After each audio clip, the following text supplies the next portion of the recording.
week our broad beans have come ready all at once, and we've harvested about 17 kg in the last few days alone, and there's still more to come. We love eating broad beans fresh in salads or just lightly cooked or stir-fried. They are so delicious when they are super fresh, completely different from what you would buy frozen from the supermarket. We have been freezing what we can't enjoy fresh though, so we can look forward to broad beans later on in the year. This harvest weighed about 10 kg in its pods, and that gave us just over 2.5 kg of freshly shelled beans. I discovered last year in my efforts to try and elongate the harvest that broad beans are actually best picked and used whilst they are still super young and tender.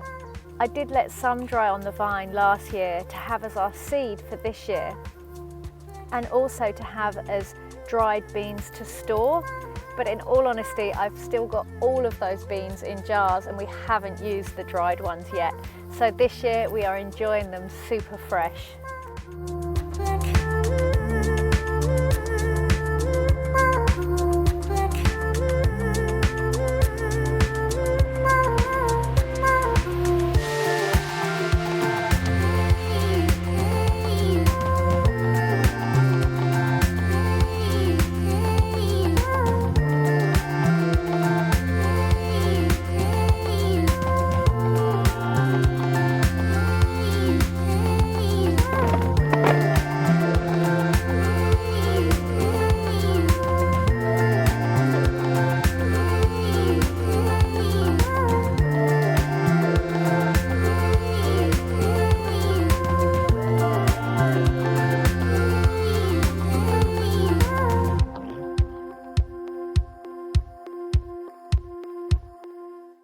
We've also had our first harvest of shelling peas this week, and it's a wonder they have made it into this jar because they are just so sweet and crunchy, absolutely delicious.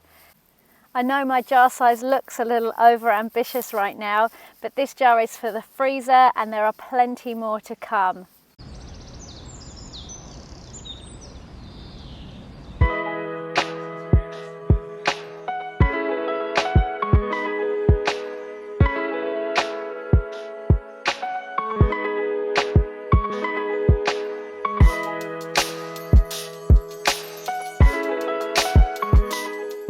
Feverfew is a medicinal herb that is commonly known for the treatment of migraines.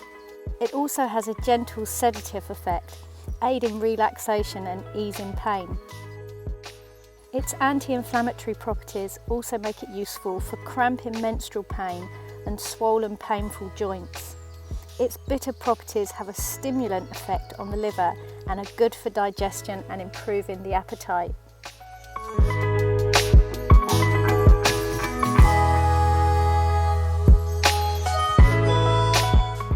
I'm making a fresh herbal tincture using the whole of the plant to extract all the best that this plant can give. As Feverfew loses most of its properties on drying, so this is a great way to preserve this herb.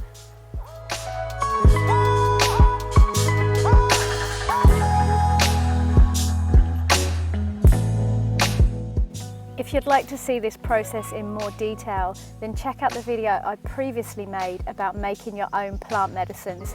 I'll link it in the top here.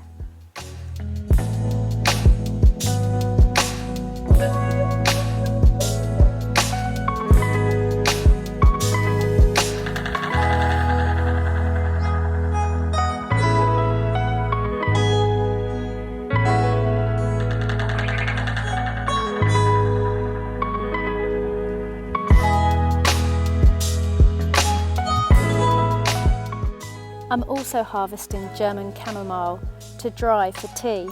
Chamomile can have a gentle sedative and relaxant effect, which is why it helps us sleep.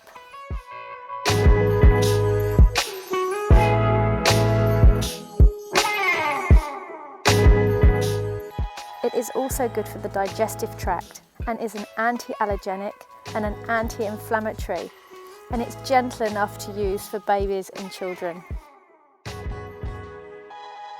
I'm just hanging it upside down in a shady place where I'll leave it until it's dry. If we don't get the right weather conditions to dry it, then I'll pop it in my dehydrator.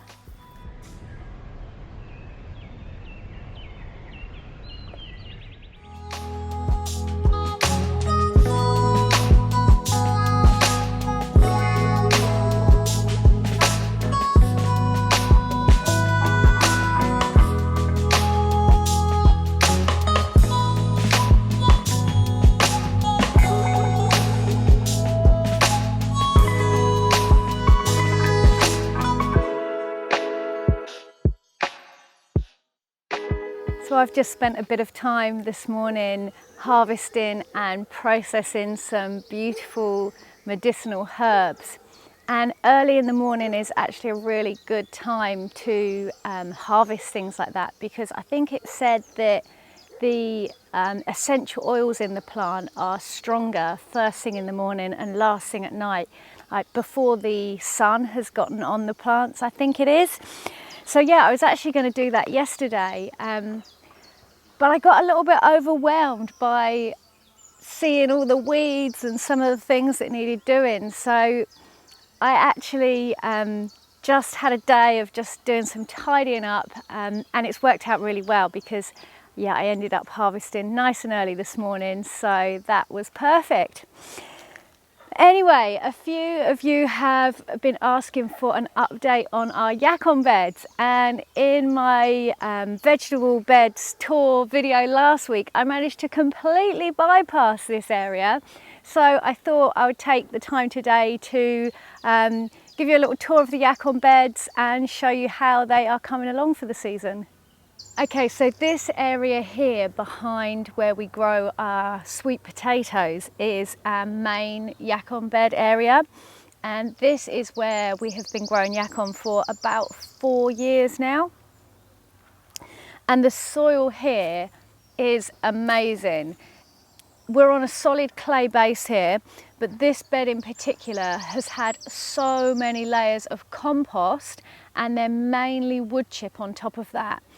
We protect these plants each winter by piling a big mound of wood chip onto the plants, and then that kind of gets spread out over the season, and the wood chip slowly breaks down and makes the most beautiful soil underneath, lovely and loose, and the Yacon seem to absolutely love it.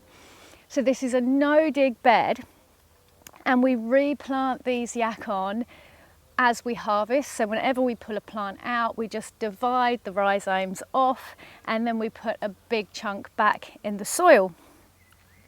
And so other than what nature gives them, this bed here has not been watered by us, anything other than what comes out of the sky. And the plants are doing really, really well. The other thing we've discovered over the last few years is if we plant a bigger chunk of rhizome back, the plant grows on a lot stronger, and also there's less chance of the birds kicking the plant out when they're scratching around in the wood chip and soil. So yeah, definitely planting back a big chunk is really, really helpful. Some of the plants are at different stages. This one's looking quite nice and is coming on well here, but then this one is a lot smaller.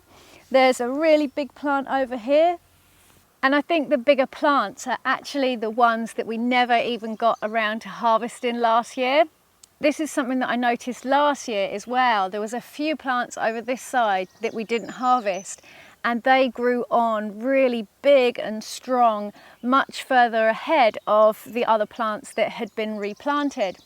So that is actually a really good tip if you are just starting growing Yacon and you do want to give your plants the best start and get them as big and strong as possible. It may actually be an idea to not harvest until the second year, at least here in the UK anyway. Probably in slightly warmer climates, places like New Zealand and warmer again, you'd probably get faster growth than us here. So year one is probably all good. Yeah, so this Yacon bed literally had a very light sprinkling of fresh wood chip when Dan was planting out the sweet potatoes. And that is all we have done to care for this bed. And they are looking pretty good. We're really happy with how they are coming along. And yeah, I'm sure we'll get a good harvest of Yacon again this year. So let's go and have a look at our other Yacon bed now. So this bed here is a completely different story. We started this bed last year and we planted in just a relatively thin no-dig layer of compost on a hard clay base again. And when we did harvest from this bed, it was really hard to get the tubers out of the ground unbroken. And then as a bit of an experiment, we just left this bed to see how the rhizomes coped over the winter with just a thin layer of compost. And when we decided to do this, we hadn't anticipated the harsh winter that we were going to get last year. So as a result, we actually lost all of the Yacon in this bed, and our lowest temperature went down to about -6 or 8, I believe. And I think that would have been okay if it was just short term, but we actually had 2 periods where we had 10 days of frost, which is really, really unusual for us here. So yeah, everything got lost in this Yacon bed. So this year, when we did our last harvest in mid-April, when we filmed our Juicing Yacon video, we potted some of those rhizomes up and we grew them on in the polytunnel. And then in the 3rd week of May, Dan planted all of these out and added quite a bit more compost, and he's added a little bit of wood chip on top, but we are planning on adding more wood chip to this bed because, as we've learnt from our other Yacon bed, the breaking down wood chip just creates such a beautiful growing medium that the Yacon really love. So yeah, it was a bit of a shame that we lost the Yacon from here because a lot of it was a red variety of Yacon, and we're not sure where we have any more of those plants, but I'm sure we will come across some of them somewhere when we harvest.